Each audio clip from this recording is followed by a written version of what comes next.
Hi, Mrs. Curls here, and I am going to finish with the last chapter of Stories of Mermaids. So, this is the third story, and the title of this story is The Dancing Mermaid. Chapter 3 The Dancing Mermaid. Coral loved living under the sea. She raced dolphins and sea lions.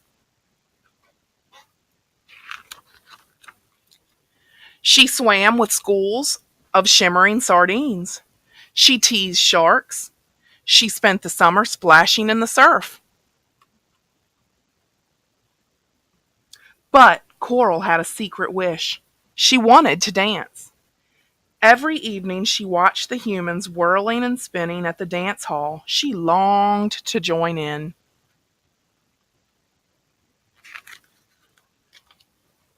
Coral looked down sadly at her tail. How can I dance without legs? She sighed. I'd give anything to change my flippers for feet. As she swam past Neptune's palace, Coral had an idea. Perhaps the king can help me. With a thrust of her tail, she darted inside.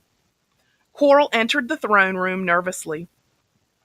Her tummy felt as if it was full of butterfly fish. "And what can I do for you, young lady?" boomed the king. Well, your majesty," Coral began, "I'd like some legs, please." "Legs?" repeated the puzzled king. "Mermaids don't need legs."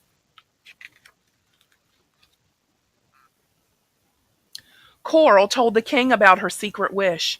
At first he looked doubtful, but Coral begged and begged.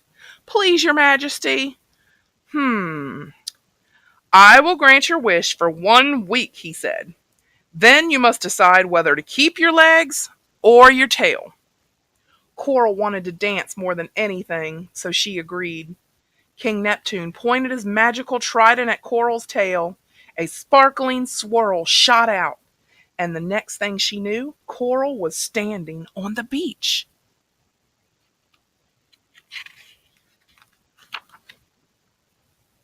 She tried to run to the dance hall, but her new legs took some getting used to. Oops! Whoa! Oh! After a lot of practice, Coral walked into the hall. The crowd began to whisper, who was the beautiful stranger with silky golden hair? Soon she was swept off her new feet by a handsome young fisherman called Dan. They spent all night gliding and whirling around the floor. Coral had never been so happy, but she soon found out that life on land wasn't as good as it looked. Walking was a lot more tiring than swimming. Fish weren't so much fun when they were stuck in a bowl, and Coral's tail had never felt as sore as her feet. Dancing with Dan was the only thing that made it worthwhile. Coral told Dan her amazing secret. A week later, they went to the rocks to meet the king. Neptune rose from the waves. "So, what is your decision?" he asked Coral. "Legs or tail?" Coral had missed her ocean home more than she had enjoyed dancing, but she had fallen in love with Dan. "Legs," she murmured faintly. And the king looked at Dan. "And which do you think she should choose?" he asked. Dan was in love with Coral, but he'd seen how sad she was on land.